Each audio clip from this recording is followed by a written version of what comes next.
resigna a abandonar a su amigo, a pesar de los brazos avales que le quieren llevar. Blas tenía un gran encanto para los niños. Jugaba con ellos, les cantaba, sus juegos eran siempre respetados, llenos siempre de alegría. Ya se nota en ella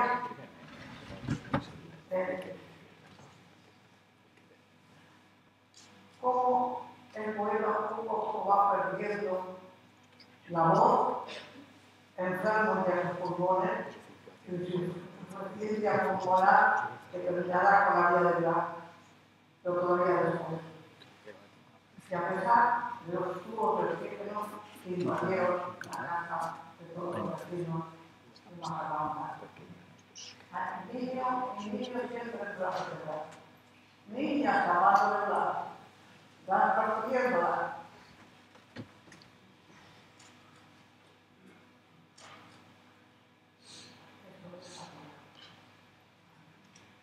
Blas primero había nacido en Bilbao el 15 de marzo de 1916 y falleció a los 63 años en Majadahonda, al norte de Madrid. Fue una muerte inesperada en la madrugada del 29 de junio de 1979 en la urbanización Delta, construida al norte de Madrid por un grupo de amigos. Blas había disfrutado mucho ocupándose de los niños, preparando con ellos las fiestas, dirigiendo sus obras de teatro, las exposiciones a campo siempre él les llevaba. La noche del 29 de junio estaba en nuestra casa mi primo Iñaki. Yo les tengo que contar el momento en que Blas va a morir. Inesperadamente, Blas se levanta de la cama, sale del dormitorio, pero vuelve inmediatamente. No pasa nada bien al entrar, pero la cama ya no se mueve. Ha muerto. Me niego a creerlo.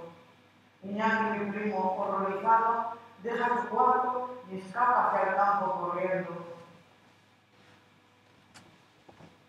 De los pisos de los vecinos salen gritos de horror. Imposible creerlo. En un momento ha muerto Blas. Pero está impoluto y sereno su rostro. Me coloco en la cama, no puedo creerlo. Empiezan los gritos, los abrazos. Yo no admito que haya acabado, que ha desaparecido. Blas se ve. Llega la gente, los vecinos. No dejo que nadie me toque. Lo he puesto en la cama sin separarme de él. No puede pasar nada, digo a los vecinos que llegan. Su rostro está tranquilo. Iñaki, mi primo, ha desaparecido a través del campo.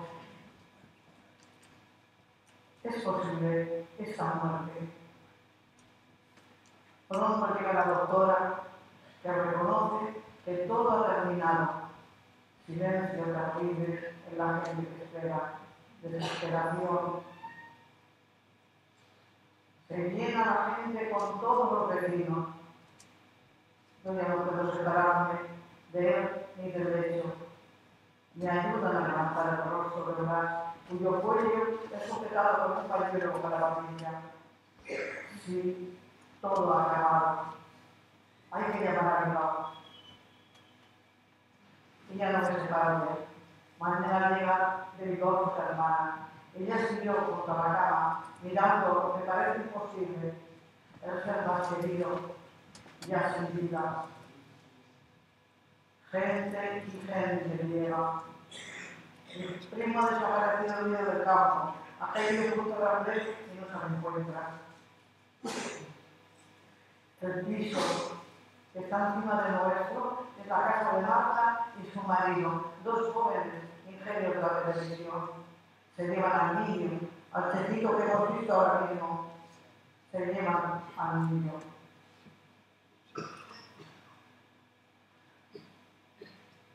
Al acabar de la familia de Blas,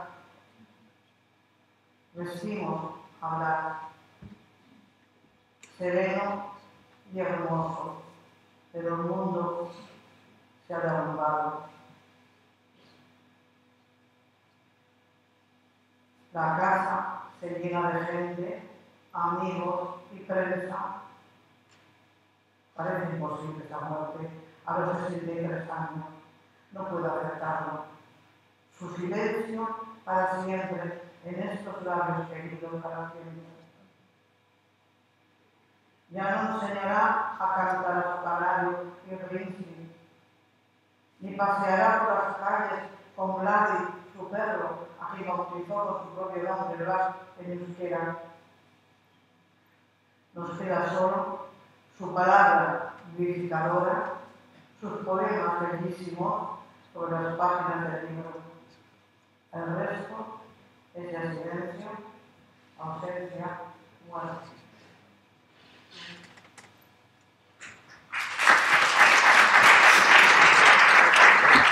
Pantalla.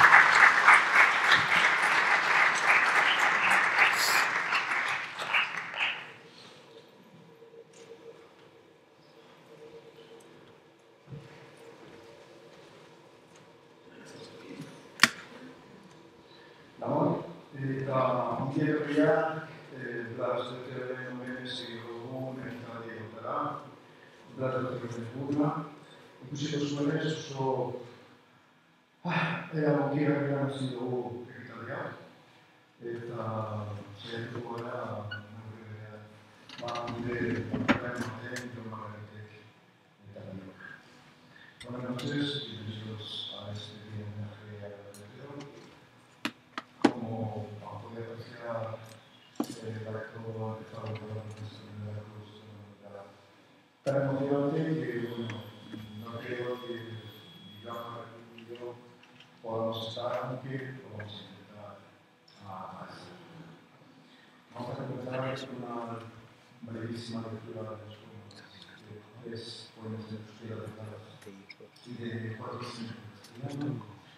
Mi euskera se llama y el poema. El amigo que hay El viernes vizcaíno que os encargo por tus palabras, pero el nombre blanco es un mío. Biarrola eta soa, baina ez. Biarrola izan. Udabarena da. Jainko ederra, lur gorria, argi gorria. Biarrola, argola bat, odola deparekoa. Jainko ederra, argia eta izona. Udabarena da, orduan, gainetarantza joaten dien, itxasiko imatua. Hitzez, labur, baina guainez, zabal. Arratzateko postak inguruan, ortuella eta nidea. Orduan, ertxizituen ez dakit begia baina. Pobreziaren jainkoetara. Eta errantak erabiltzen ziren tokian, burrinean. Gehienak jorrega oso progreso lingua, ezaretako kalia fundatua, zientzia. Bizkaiko dunia, kantarreko itxasoa, hitzez labur. Hitzez labur, nire poema guztietako lehea.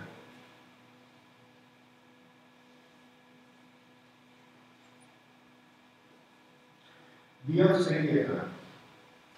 Orain, nire bizitaren dut dut. Hautzez, beteriko abeste batean. Aberatzen herrian nire herriaren inguruan. Eta gainerakoa. Eskirritzen dut. Izitzen naiz. Perpet eta nintzen, ez naiz horitzen, euskio zen, edo bio zen, edo zenero zen. Artizko eskuet lotu nintutena. Zure bestu zutietatik endurikako bat izan. Utsi baten moduan begiratzen naiz, biurtean etzeten zizkizu pausoak, nire izimondatuak inpoltze bat zen. Gizon horiek izkain duten. Mintzatzen naiz momentu oineztetatu erretenaz. Aurren eromenaz, bere kaligrafia artistiaz, lo è il tu esistono. Ma è stato spiegato per esso, forza della cultura, domina il mondo della salute e della speranza. Sul Cristo sueña le arrancazioni, scuola in mano, guardando su, sulle mani sapien del santo venerdì. Allora Madrid, che sono di altri Andrea, amanda la rinaniana dell'amico della vita, allora qua. E me oggi si tenne la guardare da questo e me la Roma pure il video qua. Gosesto luna, gosesto scandalo, sandato in stelle suave. E Roma si iniziare e da legno stisse la chiede la luna. E scrive il brut, si dice mais. E meglio tu non lettere zari, izza papera lì. Alba paese, e santa tengue, e la gente a forse vuole, alba paese. Per caso più muore spirito della sagrada e da sempre la comunione e il freddo dell'organismo.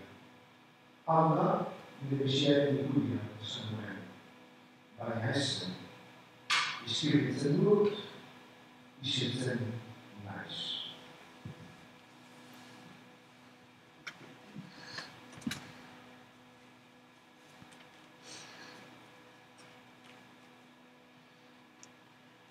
Abbiamo italiani e riprodotti. Sulle comunais, l'unico che era proprio, avere i tassi, nell'era fare dell'euro, nelle Spagna, per le famiglie nobles, sarebbe l'euro. E da sovrintendo a Dio, al primo se era suonato di Matteo, o parezza di Sio, la razza di Dio la miseria. Poi ha realizzato su, e ha sparato a Dio. Spagna c'era la mia, e non si vede una batteria, cui la vento dell'Ozia e la mia. Hai una segnanza di Zaguna, onde di San Paolo, di Sceso.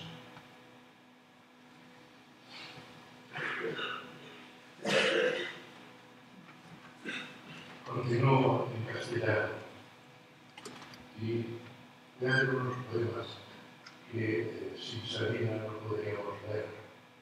Pertenecen a obras de Madrid y la Galerna, del volumen de Paz de Pedro, del cual disponemos gracias a ella. Y tampoco podría leerlos sin Sabina, porque estos poemas de Paz de Pedro hablan, todos ellos, de Sabina.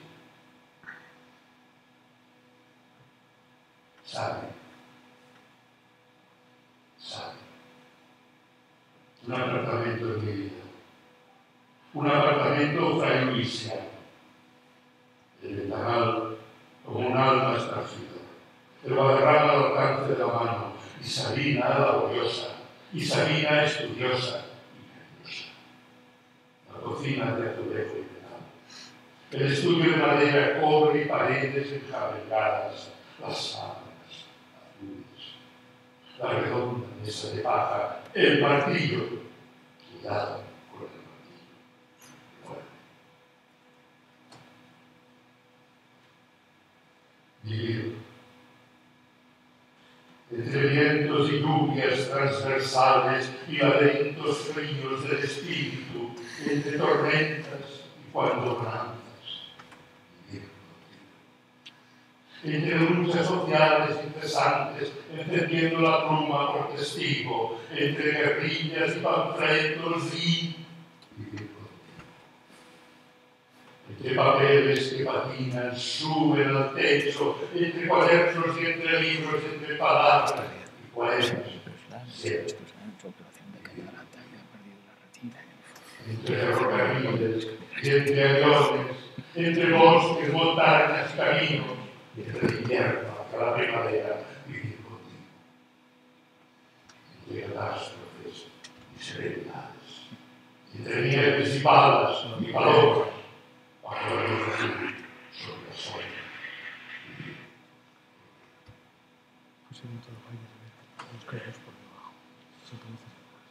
Sol y viento. marzo bajé con Sabina al centro de la ciudad, viendo el sol. Sonríe, Sabina. Sol, viento. Llegamos a la Gandía, libros de historia y de versos, para el libro de Mendoza y su castellano suelo. La calle de la Montera desciende como un sendero ruidoso. Sabina mira, de soslayo, sol viento. Pronto parece verde, azul dorado, es muy bello, decimos, Sabina sonríe, y yo comprendo.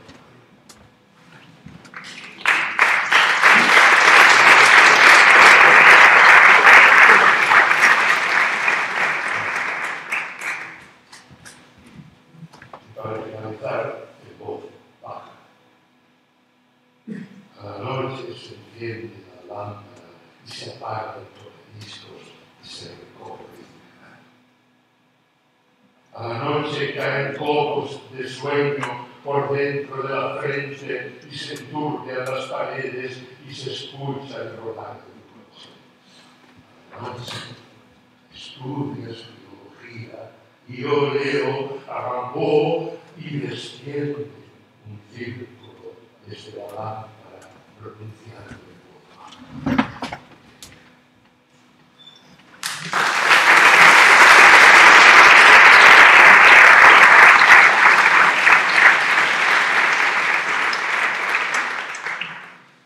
Voy a leer poemas del libro reciente de hace 4 o 5 meses, un asombroso invierno.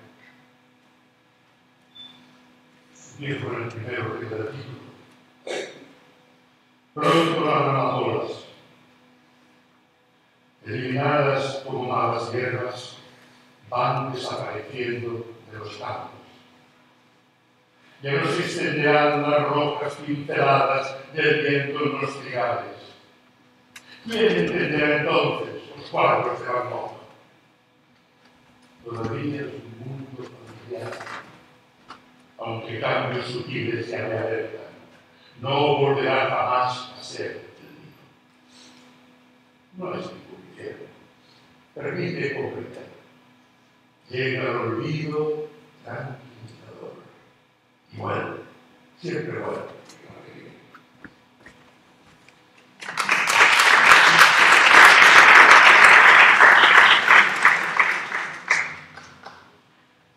Cuesta de Atocha. Y los dos van subiendo y nos cruzamos en la silla de ruedas. Sentado y bien cogido, solloza un hombre joven. El padre que la empuja, echa hacia atrás los pies y para hacer más fuerza estira cuando puede las piernas y los brazos. Así encorvado y tenso, puede vencer apenas a su vida. Sé lo que siente, que se ha hecho viejo. Por un maldito instante compadezco a este padre, un error, puesto que él todavía tiene a su hijo. Esbozo una sonrisa mientras va alejándose. Desde el portal, una mujer me mira con reproche. No comprende lo que espera de amor se está pidiendo.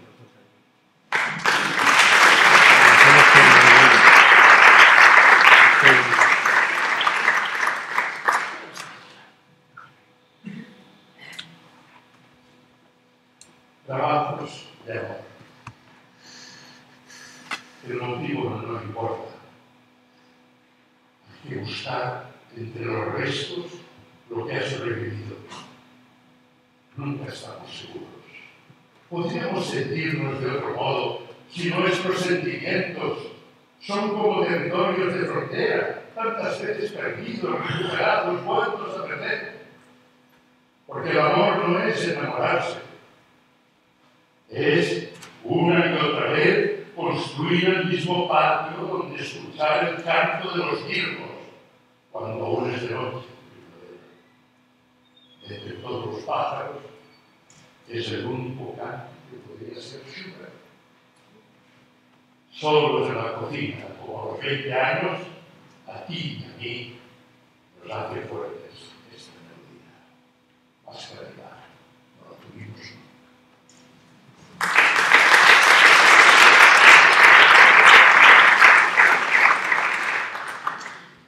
Mujer haciéndose las manos.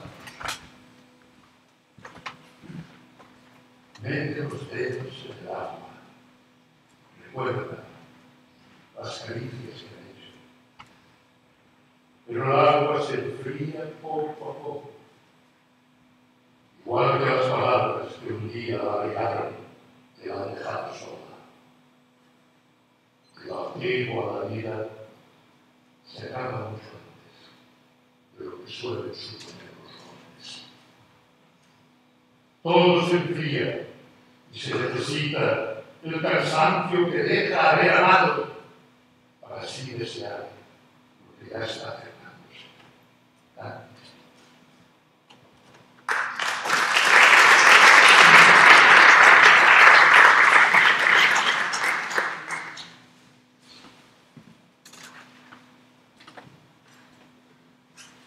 Construcción de un destino. En el bosque, de noche, en torno de una hoguera, los chavales cantábamos, el viento nos traerá nuestra llamada. Más tarde nos quedábamos dormidos bajo la lampa llena de campaña, contemplando las sombras que en ella dibujaban las ramas de los pinos. Faltaban los años para que descubriera a los antiguos poetas taoístas, los que me enseñarían el sentido del silencio de la luna. Hoy, sobre las palabras, se va posando ya la soledad. El viento nos traerá nuestra llamada. Un día la oiréis y nos recuerdo.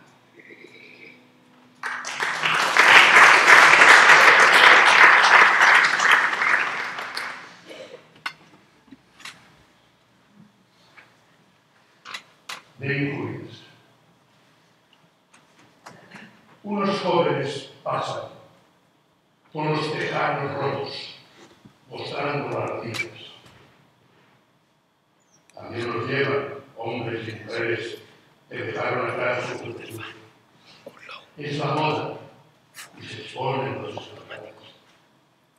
Pertenece a otro tiempo en el que esta harapienta elegancia hubiera sido infame, como escupir del rojo. Es un nuevo camino hacia otra miseria. No puedo renunciar a la cordura. Quizá la vida todo lo desgarra y es un enorme roto en la misma, pero de ser así, no se necesitaba construir las catedrais. Ni hacían jardines, con el amor bastaba.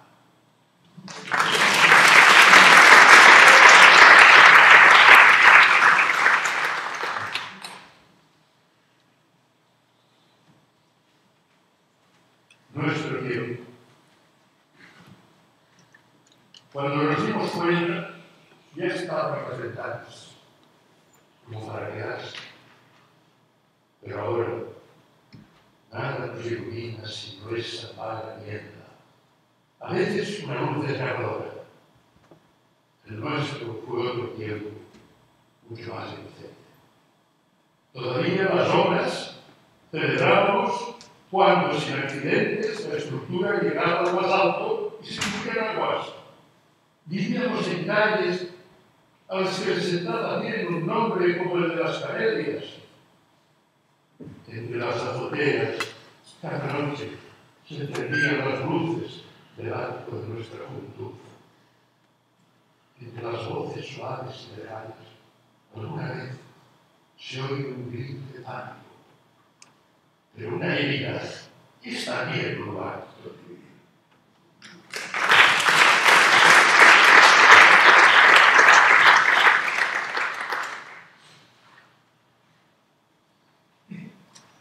Lucha libre. Mi padre siendo niño. Con barandas de cuerdas, el ring de lona blanca era el centro iluminado de aquella enorme oscuridad. Cuando salían ambos luchadores, aquel al cual la multitud odiaba sería el perdedor de los amigos. El elegido caía sobre la lona una y otra vez y se volvía a levantar lo mismo que la gente que lloraba a sus muertos. Hasta que por encima de las cuerdas era lanzado aquel triste país del patio de butacas que había depurado o fusilado a sus maestros de escuela. Aprendí más que en clase. ¿Qué significa lucha? ¿Qué significa libre? Cerraron el local, siempre lo cierran, pero la multitud ya grita del otro lado.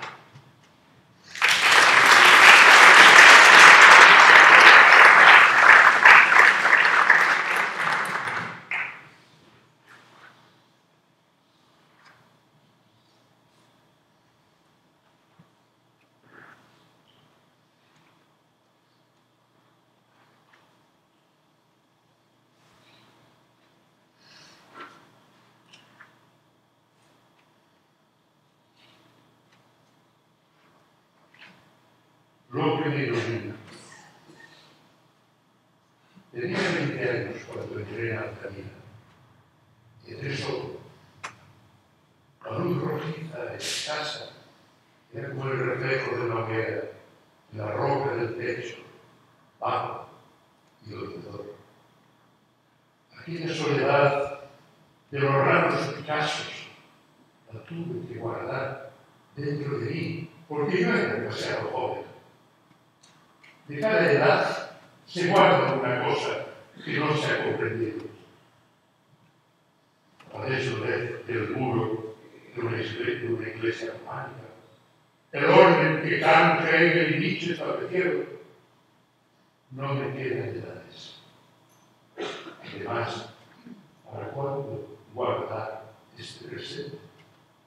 Ahora puedo entrar en la gran cueva donde caben ya los museos del mundo.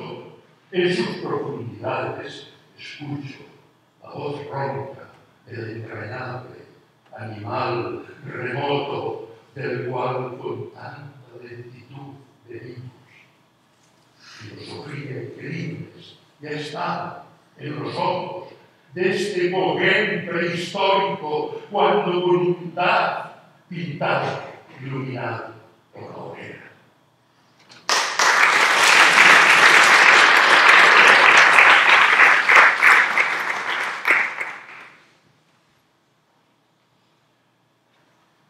Más que una canción.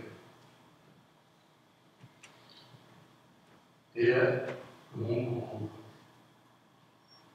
Siempre me la he cantado. La murmuro. La única vez primera en un camino lleno de baches y subido a un carro. La voz de una mujer rumoreaba con un ritmo de ancestros. Yo, pastor, que vivia danças. Yo, pastor, que vivia del amor, una nota por cima, de voz baja. La gente que en mi infancia me cuidó y las roderas en el barro helado. Aquel frío tan puro del aire secano, el mismo que me llega desde el conocimiento. Este es un pueblo sin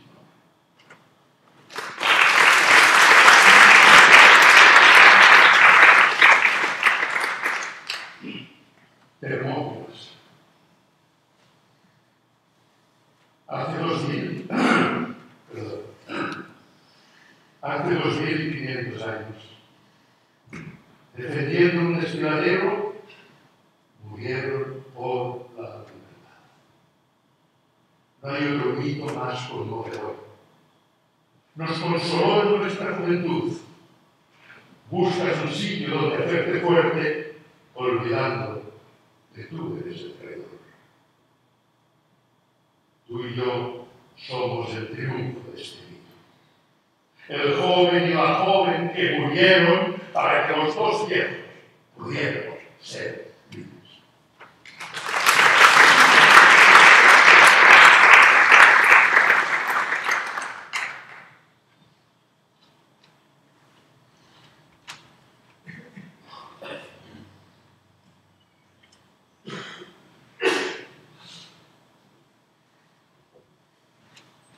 Siglo de oro.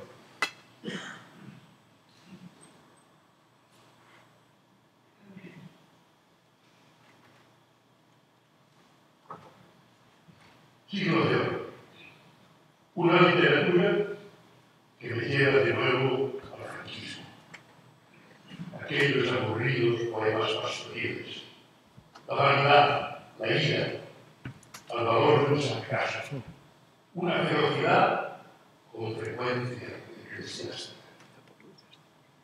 Desconfié para siempre del ingenio.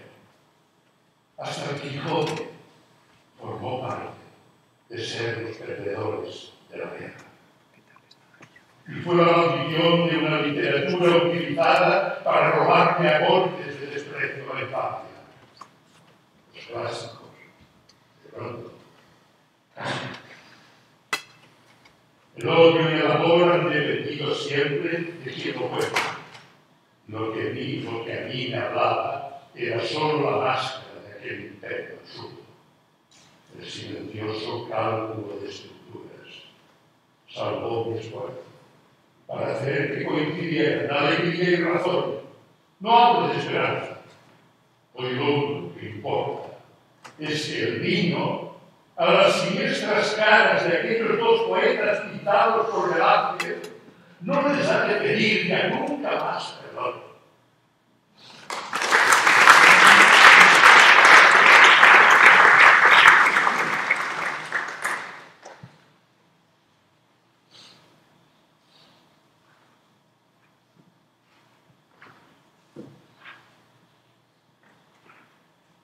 Fotografía de una niña junto al hogar que aún sigue encendido. Ha dejado en el suelo la muñeca y bosteza el sueño.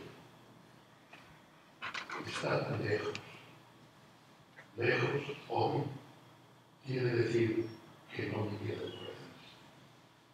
Pero sonrío mientras imagino que un día pensaré que no debo olvidarme su muñeca a la hora de acostarme.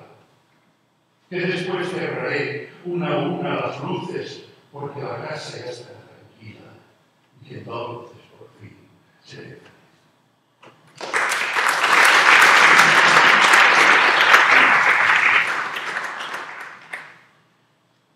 De senectud.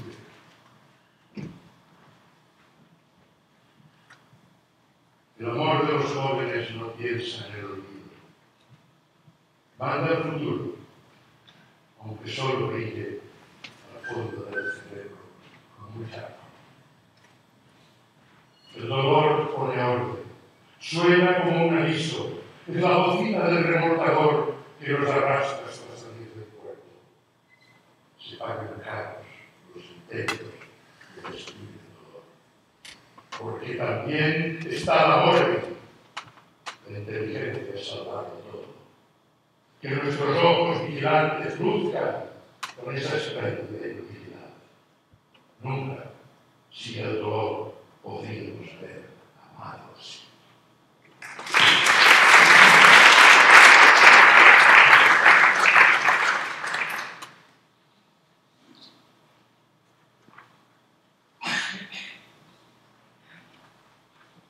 Y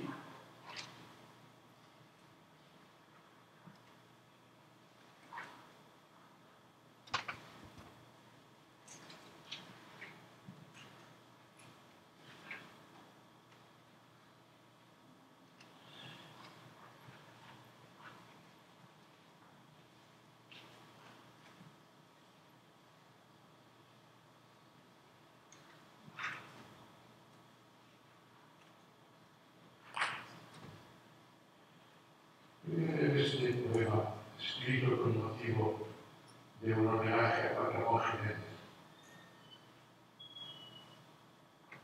y es titulado Soledad del mar. El barco vuelve a la misma isla. Recuerdo a Juan Ramón. Todo está a punto para la eternidad.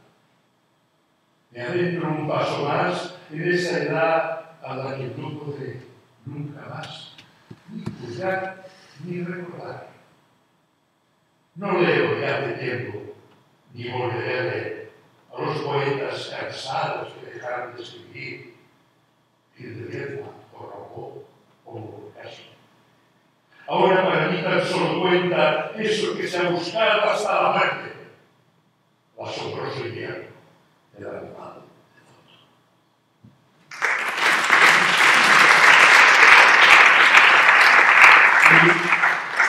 Si me permiten ustedes, para terminar, voy a leer un poema titulado Coraje, en dos tormentos, en castellano y en catalán.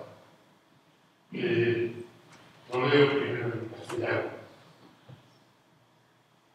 Coraje. La guerra ha terminado, pero la paz no llega. La tarde cae ruda y silenciosa. Miro a mi abuela. Tengo 4 años.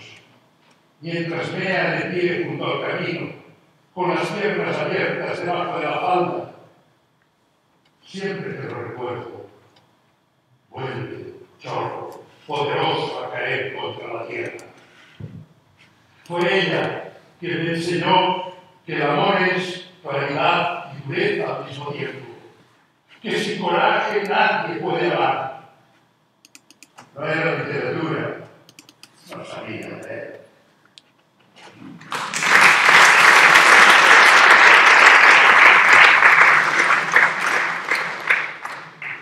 Coraje.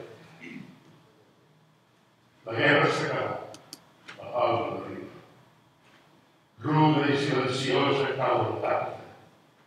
Tinc 4 anys. Miro l'àvia com pixa dreta per un camí, obrint les cames sota les faldilles. Cada vegada que ho recordo, sento el raig calent amb força contra terra. Aquella dona és qui va ensenyar-me que l'amor és duresa i claredat i que sense coratge no és possible estimar. No era literatura, no sabia llegir.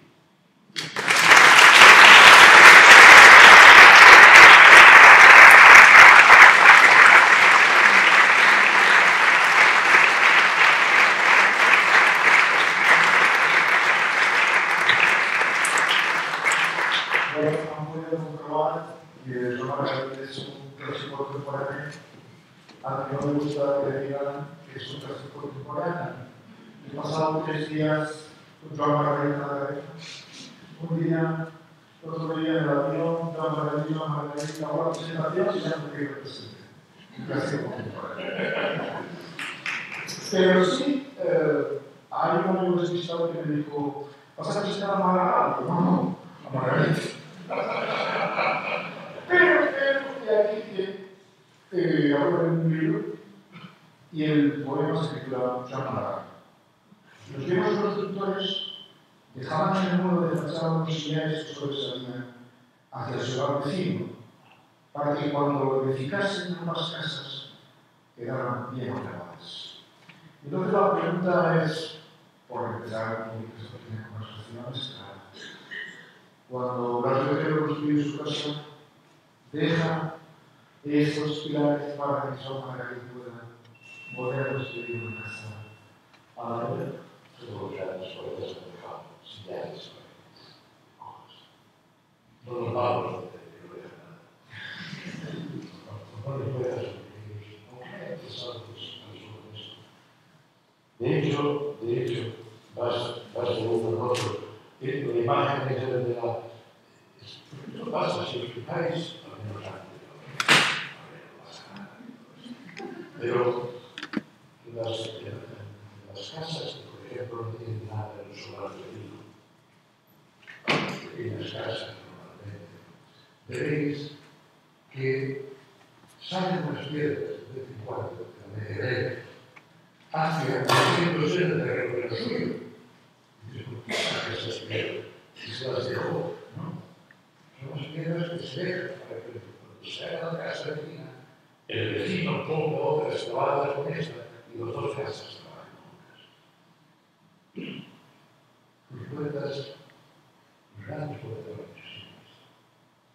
Lo que pasa es que cuando uno escribe, cuando uno está vivo, pues no sabe si está dejando lo que ha de dejar. Este también forma parte de las leyes de esta historia. Y es que uno no sabe nunca. De su propia poesía no sabe nunca. No sabe nunca. Es, si me permitís, muy breve. Hay un poema que se dice, si leéis este libro, porque tú me lo has puesto en bandeja. Si leéis este libro.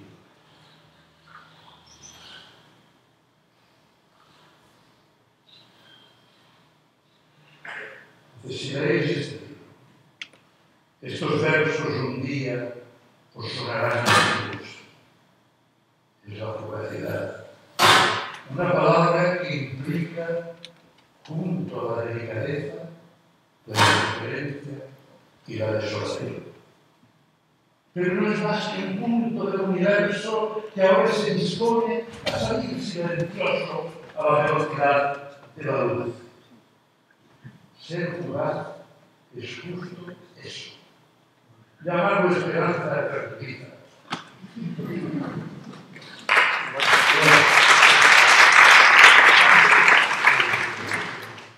No sé, a mí la verdad es que este texto que he estado leyendo estos días sobre tu poesía, hay una frase que me impresiona muchísimo, que dice que es una conversación contigo de Luis Montero. Con Carlos Abre dicen que solo en un buen poema verdad se escribe. Sí, no embellece un buen poema o en un cuadro, en un buen cuadro, en una buena pintura, en una buena música. Es que, claro, esta historia de que verdad siempre belleza siempre verdad, a mí siempre me gustó. Desde muy pequeño ya conocí mucha verdad que no tenía nada de belleza. Entonces, claro, esto lo enunciaron los románticos.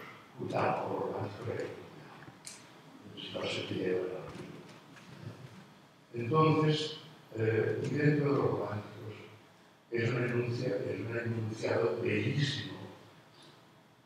Es decir, lo enunció uno de los grandes poetas románticos. No porque enunciara eso dejó de ser un gran poeta. Fue Keats. Pero Keats tenía 20 años. ¿Cómo sabía a los 20 años? Es verdad, era belleza, es verdad. Fue precioso. Y era un gran poeta que lo que enunciaba quedaba en forma de buen poema, pero belleza y verdad. Puede decir muchas verdades que valen un cuerpo desde el punto de vista del poema y de poesía. Hay muchos malos poetas que están ciegos diciendo, pero si no lo veo, pues verdad. Muchas veces les dicen a un poeta joven que te enseña un poema y tú le dices, hombre, esto no pueda. Pero es verdad.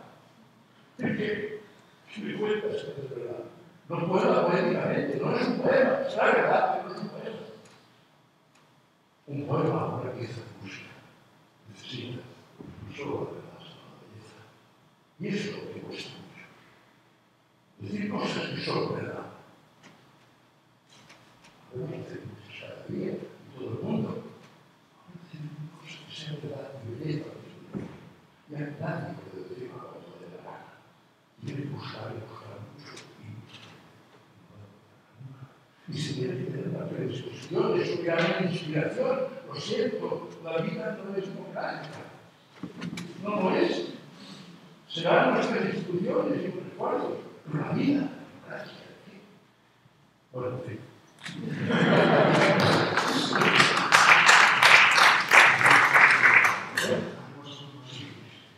Haremos un turno de preguntas. preguntas. Si ustedes quieren saber algo más de la poesía de Jean-Marie. Algo de los pensamientos.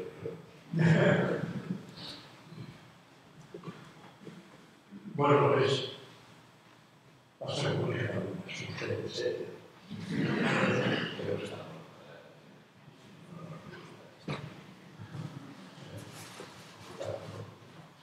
A la una, a las dos, a ver, una por allí. Allí, perdón. En Buenos Aires somos más atrevidos. Me interesó mucho tu comentario acerca de lo verdadero y lo bello.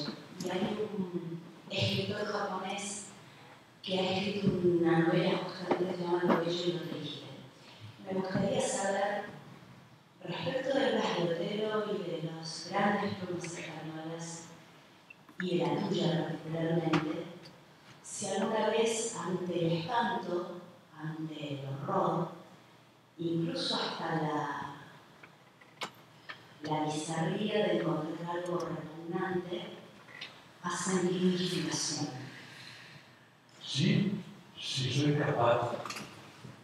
Mira, la primera vez que me di cuenta de esto fue cuando hice un libro, el proceso de escritura de un libro que se titulaba Joana. Joana era mi hija. Este libro fue escrito durante los 8 meses que un cáncer de páncreas se acabó con ella. Este libro, estos poemas, fueron escritos por muchas razones. Primero, un intento inútil de no soltarla. Luego, un consuelo para mí.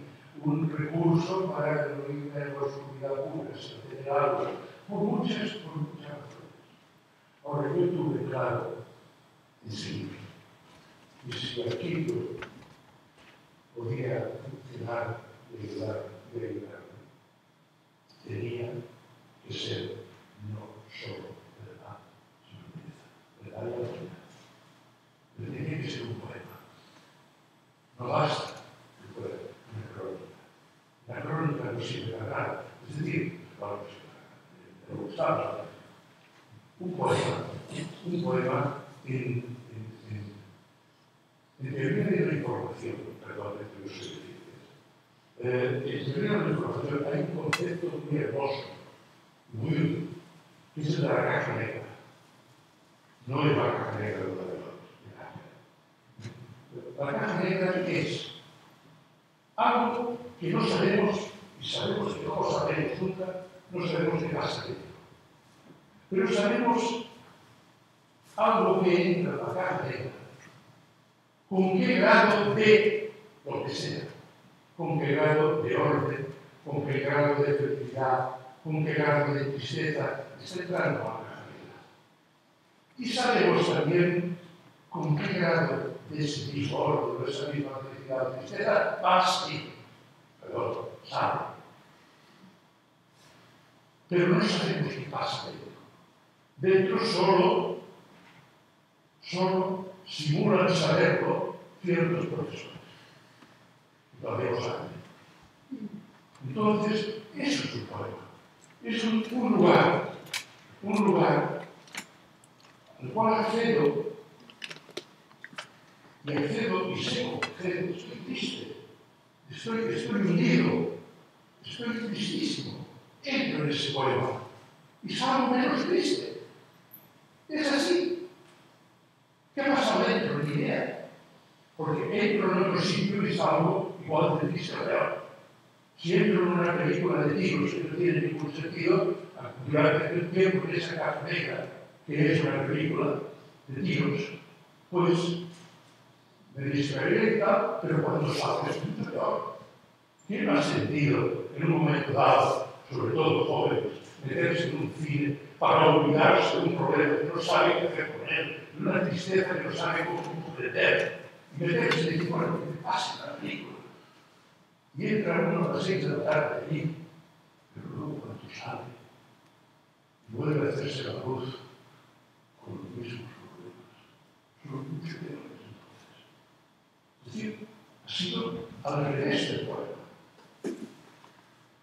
Esa caja negra ha actuado al revés. Hemos entrado con un cierto orden y hemos salido un mayor desorden todavía. Este es el funcionamiento del poema. Este es el funcionamiento. Ahora, nosotros, los poetas, decimos los constructores de cajas negras, no sabemos muy bien cómo la construimos. Sabemos los caminos para sobre cada uno está lo suyo. No sabemos